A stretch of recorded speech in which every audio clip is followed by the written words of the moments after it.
Assalamualaikum, hari Selasa pagi waktu Belanda. Ada komen yang gua baca, thank you idenya ya. Jadi ada yang mengusulkan, gimana kalau ngobrol ringannya sehari 2 kali.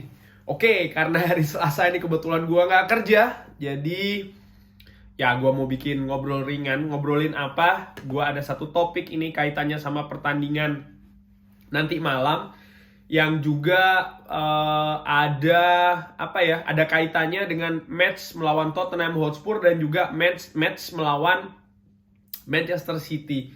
Apalagi kalau bukan konferensi pers dari Ole Gunnar Solskjaer di Bergamo, yang kebetulan ini Ole Gunnar ditemani oleh Bruno Fernandes. Jadi ada beberapa pertanyaan, mungkin nanti gua mau rangkum aja ya cepat-cepat pertanyaannya sekaligus dibahas ringan amatiran ala gua.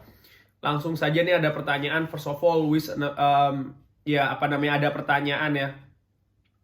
Siapa saja ini yang tidak tersedia atau tidak unavailable, tidak bisa dimainkan. Dan juga ditanyakan ini, bagaimana tanggapan Ole Gunnar Solskjaer tentang Donny van de Beek, Jadon Sancho yang so far ini kan punya menit bermain yang cukup sedikit ya. Dan ditanyakan juga bagaimana cara Ole Gunnar ini untuk meningkatkan performa mereka. Kurang lebih Ole menjawab, dia ini kalau gua ngelihat ya, dia ini lebih menekankan kepada attitude dulu, attitude.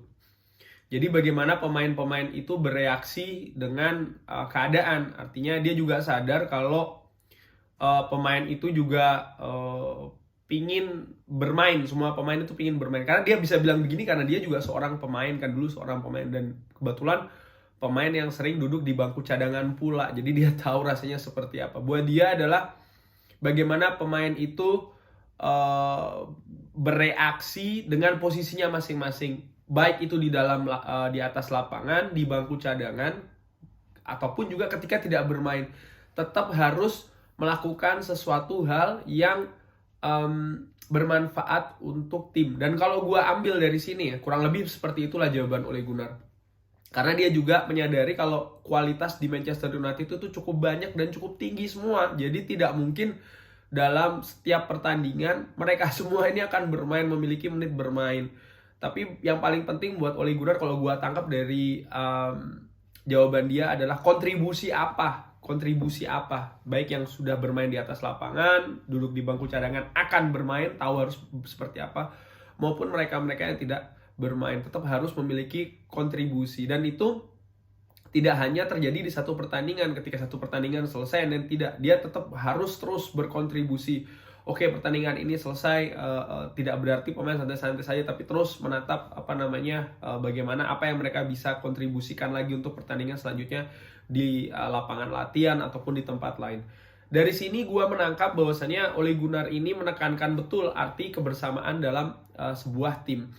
Which is kalau buat gue penting ya. Penting dalam arti begini, gue membandingkan ya masa kepelatihan Louis van Gaal dan Jose Mourinho. Di zaman Louis van Gaal tidak sebagus ini. Artinya bagaimana Louis van Gaal itu memiliki pendapat tentang kebersamaan tim itu, menurut gua, seingat gua sih ya, correct me if I'm wrong, itu kurang begitu sering dibahas, kurang begitu sering ditekankan. Zaman Jose Mourinho bagaimana? Zaman Jose Mourinho menurut gua lebih parah lagi ya. Kita tahu salah satu penyebab Jose Mourinho dipecat itu adalah hubungan yang tidak harmonis dengan pemainnya, yaitu dicontohkan adalah ketika dia mencopot ban kapten dari Paul Pogba. Bukan kapten utama, bahkan pada saat itu Paul Pogba ini adalah kapten kedua, tapi dicopot sama dia. Dan menurut gue ya ini salah satu bukti kalau Ole Gunnar itu betul seperti yang dikabarkan, bahwasanya dia lebih mengutamakan nomor satu, mungkin ya ini asumsi gue, dressing room yang bagus. Karena again, lu mau punya taktik segudang, lu mau punya taktik yang sangat-sangat brilian, tapi pemain lu nggak mau main, gimana dong? Nggak mau ngikutin arahan lu, kayak gimana dong? Ini gue ada satu referensi ya. Mungkin teman-teman lulu semua ini yang belum nonton bisa nonton film The Damned United judulnya. Itu tentang Brian Clough, salah satu legenda di Nottingham Forest, bagaimana perjalanan karir dia. Sukses bersama Derby County, lalu dia pindah ke Leeds United yang pada saat itu merupakan tim besar dengan salah satu pelatih karismatik Don Revie.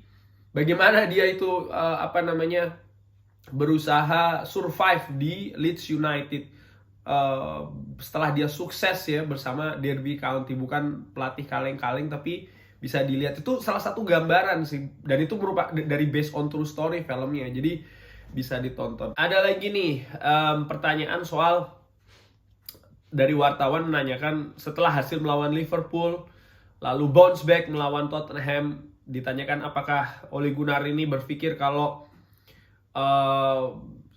secara grup ya, do you feel you're getting closer together as a group? Jadi apakah kita ini sudah bersama-sama bisa bounce back, kurang lebih seperti itu.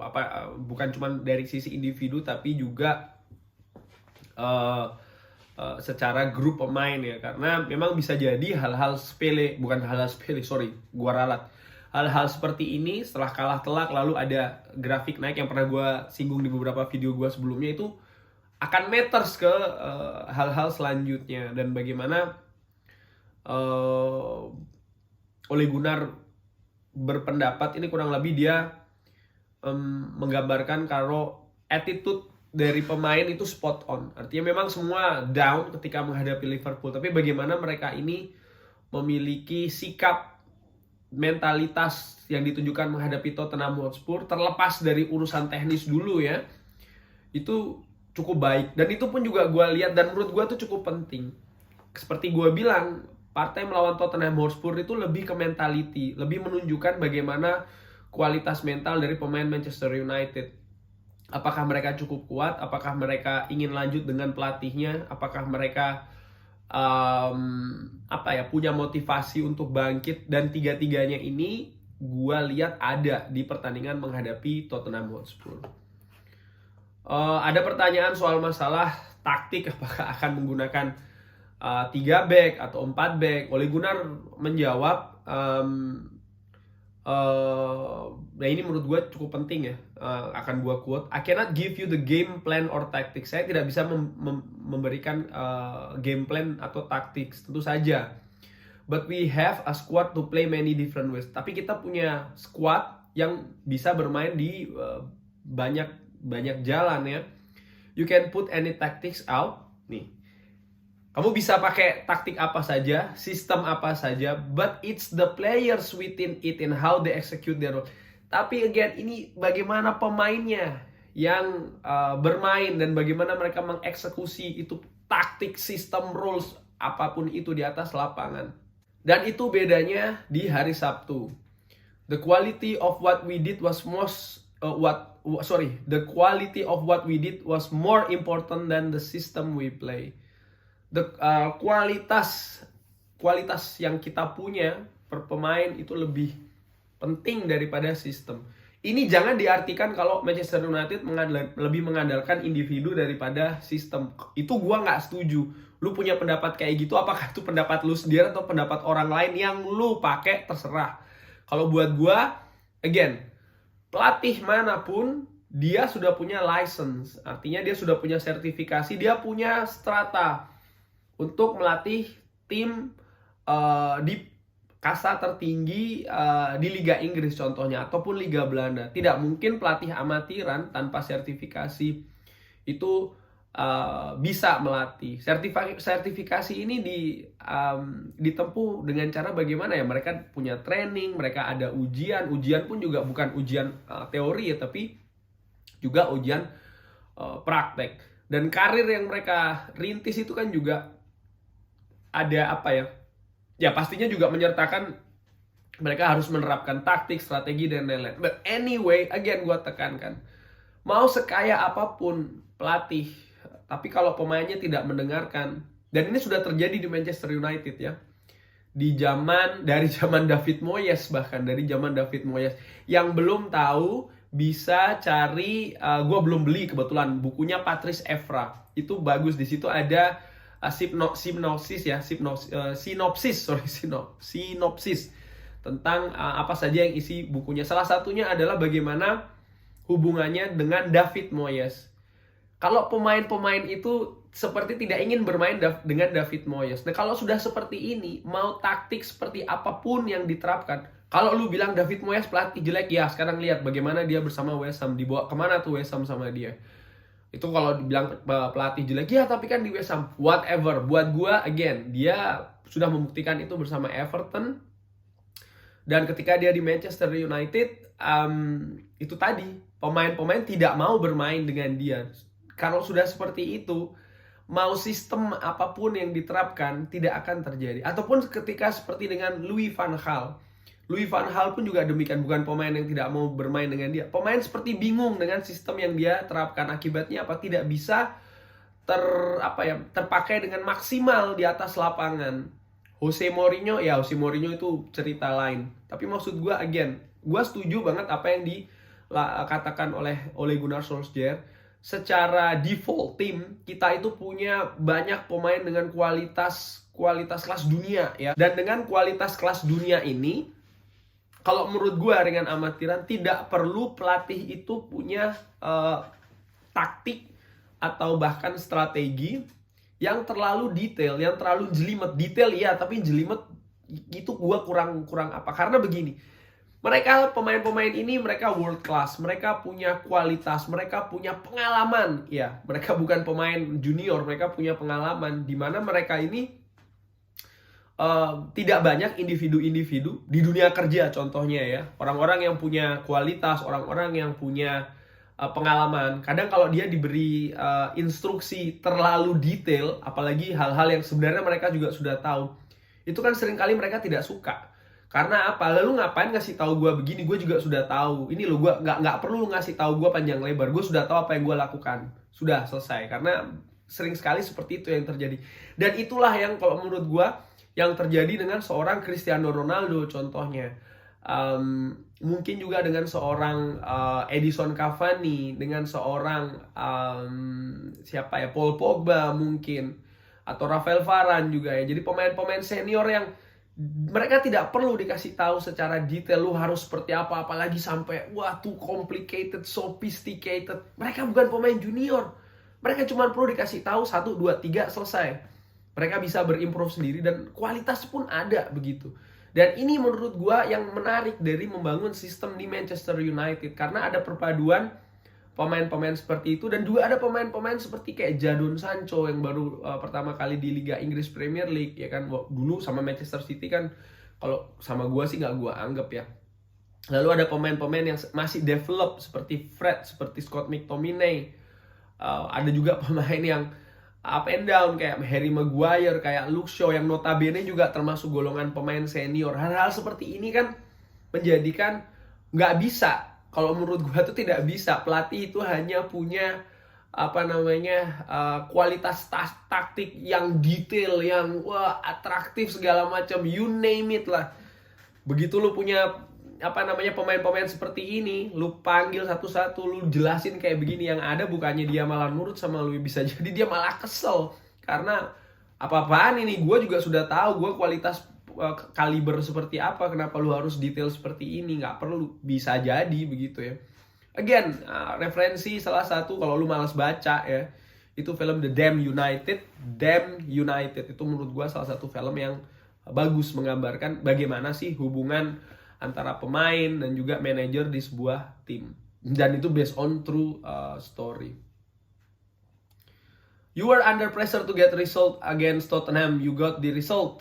Kamu Anda under pressure menghadapi Tottenham dan ya dapat hasilnya. Tottenham didn't. Ya ini dia nanya tentang masalah ya didn't now Nuno out of job. I suppose you have some sympathy with Nuno Espirito Santo. Ya ini ditanya soal masalah Nuno Espirito Santo yang dipecat. Ya kurang lebih Ole Gunnar bilang dia pasti ya you know it's never nice to see man. Ya dia bilang kurang lebih dia tahu lah kalau kehilangan pekerjaan itu tidak enak ya kan. Tapi dia tidak bisa memberikan komen terlalu banyak karena ya ini urusannya Tottenham Hotspur. Gua sih setuju dengan apa yang dia sampaikan ya. You change the system at the weekend is obviously you work it obviously work for you, has the set standard the rest of the team. Lagi-lagi ditanya, dan ini juga merupakan sesuatu yang gue pingin tahu karena kan ditanyakan soal sistem baru nih bagaimana. Dia bilang, as I say, we can play different team. Ya, kita bisa bermain dengan sistem yang berbeda. Mau pakai 3 di belakang, 4, 5. Mau pakai wide man, mau pakai wingers, kita bisa pakai 4-2-3-1, 4-3-3. Kita melihat ketika menghadapi Tottenham dan kita punya kontrol di pertandingan itu. Tentu saja kita akan pakai dengan sistem itu dan itu bekerja. Apa yang kita akan lakukan besok atau nanti malam, aku tidak bisa bilang, saya tidak bisa bilang tentu saja. The eksekusi dari, nah ini lagi nih, the execution within the roles is more important than the system. Eksekusinya di lapangan itu lebih penting daripada sistem itu sendiri. Lu yang terlalu gila tentang sistem nih ya. Again, gue tekankan, lu bisa punya planning, lu bisa punya sistem sehebat seapapun, tapi kalau eksekusinya nol di atas lapangan gimana? Dan untuk mengeksekusinya itu tidak segampang, dengerin gue, itu tidak segampang kayak lu pegang joystick lalu lu tentukan, tidak seperti itu.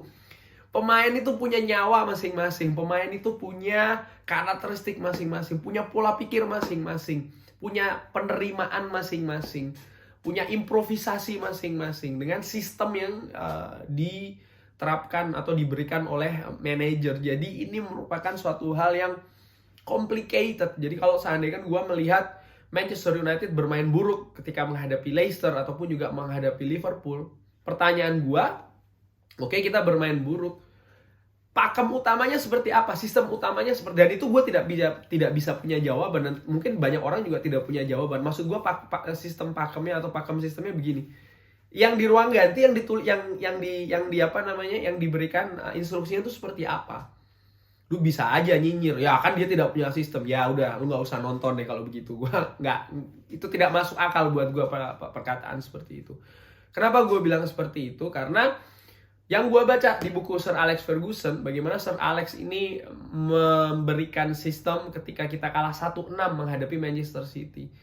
Terlebih setelah kehilangan Jonny Evans bermain dengan 10 pemain. Tapi apa yang terjadi? Yang terjadi adalah pemain di atas lapangan tidak memainkan peran seperti atau sistem atau taktik, whatever you name it, yang diinginkan oleh Sir Alex.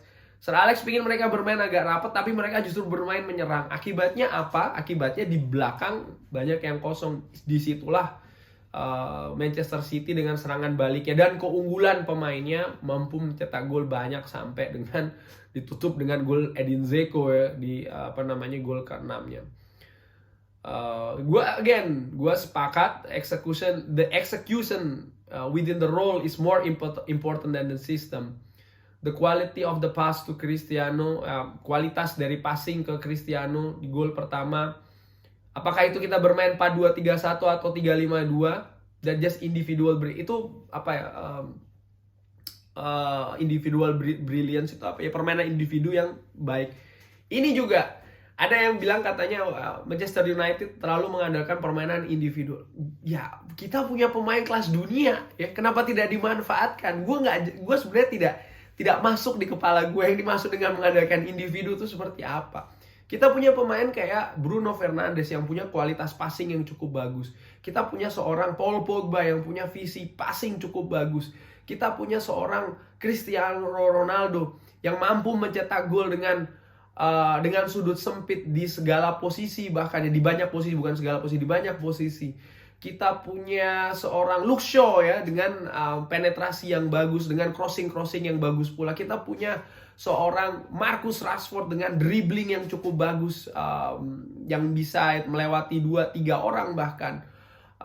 Kita punya seperti ketika menghadapi West Ham United, pemain seperti Jesse Lingard yang mampu meliuk-liuk menyarangkan bola di sudut gawang. Ketika kita buat gol dengan pemain-pemain itu, dengan umpan cantik dari Bruno Fernandes, apakah itu dibilang terlalu mengandalkan kualitas individu?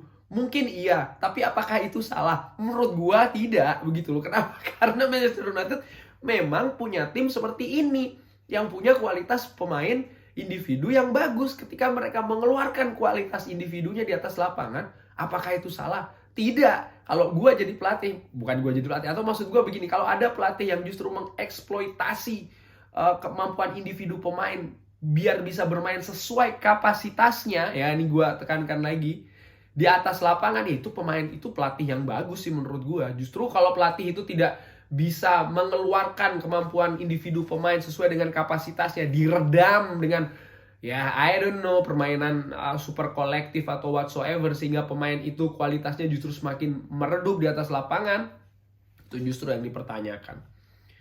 After the Spurs game, do you feel you've turned corner too early? Ya, ini dia ditanyakan ya, apakah setelah menghadapi Tottenham Hotspur ini sekarang sudah bisa nih dibilang bangkit.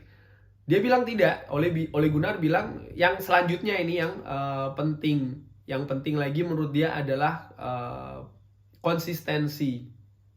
Gua setuju banget. Jadi konsistensi itu yang lebih penting daripada dua pertandingan yang akan dijalani oleh Manchester United. Kenapa? Karena kan begini. Ada pertandingan menghadapi Tottenham Hotspur, Atalanta, dan nanti juga menghadapi Manchester City yang digaung-gaungkan ini jadi tes buat Ole Gunnar Solskjaer untuk mempertahankan posisinya sebagai manajer atau tidak. Menurut gua dari 3 ini yang paling penting itu adalah konsistensi. Konsistensi apa? Konsistensi hasil. Menurut gue konsistensi hasil itu nomor 2. Nomor 1 adalah konsistensi permainan, dalam arti begini ya. Bagaimana pemain itu bisa mengeluarkan kemampuan mau fight, mau mengejar bola ke segala penjuru lapangan. Bagaimana kita bisa memberikan perlawanan terhadap tim-tim ini. Itu menurut gue yang lebih penting. Karena apa? Kalau gue ngelihat jadwal dari Manchester United, kalau seandainya kita bisa bermain dengan Spartan seperti yang kita tunjukkan kurang lebih ketika kita menghadapi Atalanta di babak kedua, itu kita bisa dengan konsisten memainkan walaupun mungkin hasilnya tidak memihak, atau ketika kita menghadapi di mana kita dapat banyak peluang tapi tidak bisa bikin gol menghadapi Aston Villa.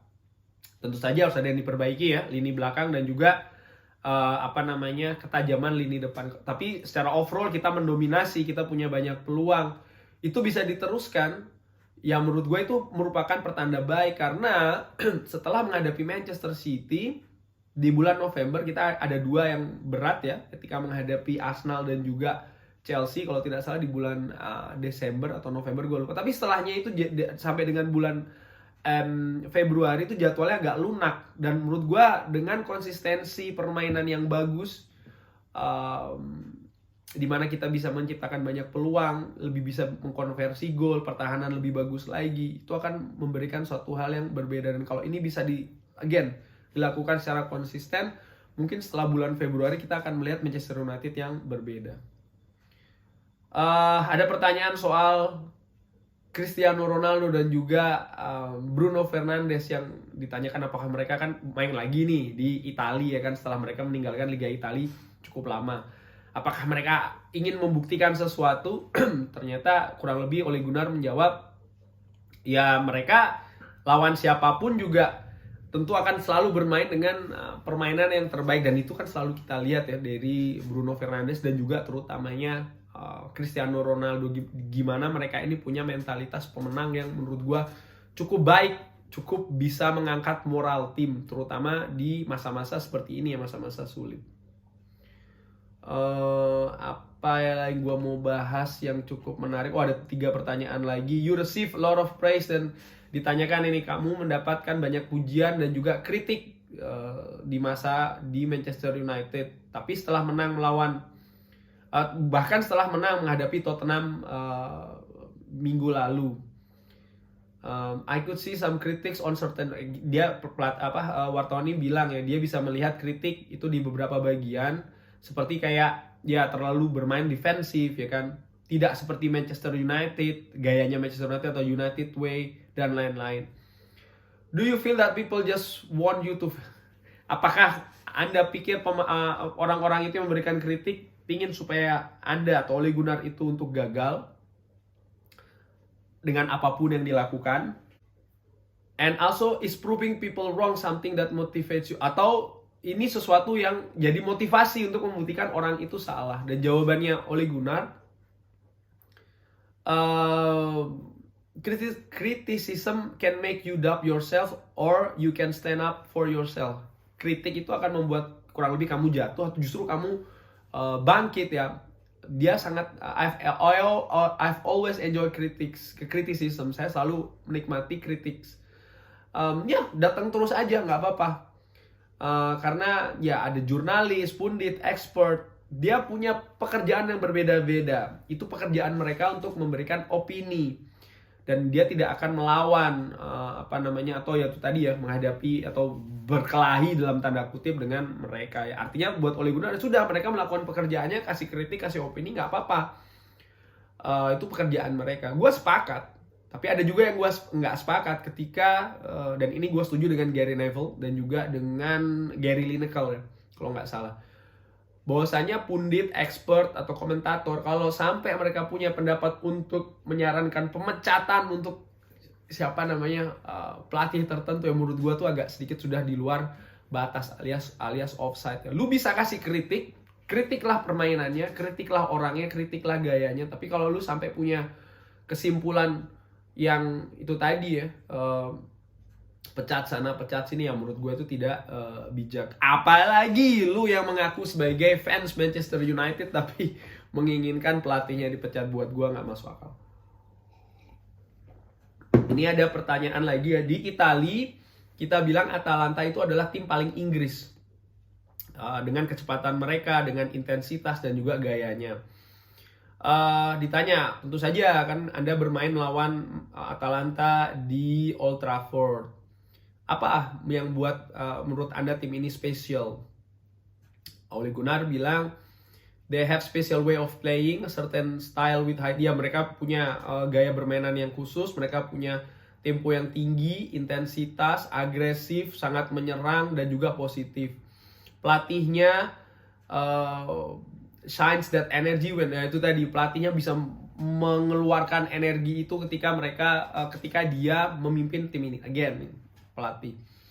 I can see why you think that's English ya. Ya menurut Ole Gunnar ya itulah mungkin kenapa orang itu berpikir bahwa Atalanta ini punya gaya Inggris.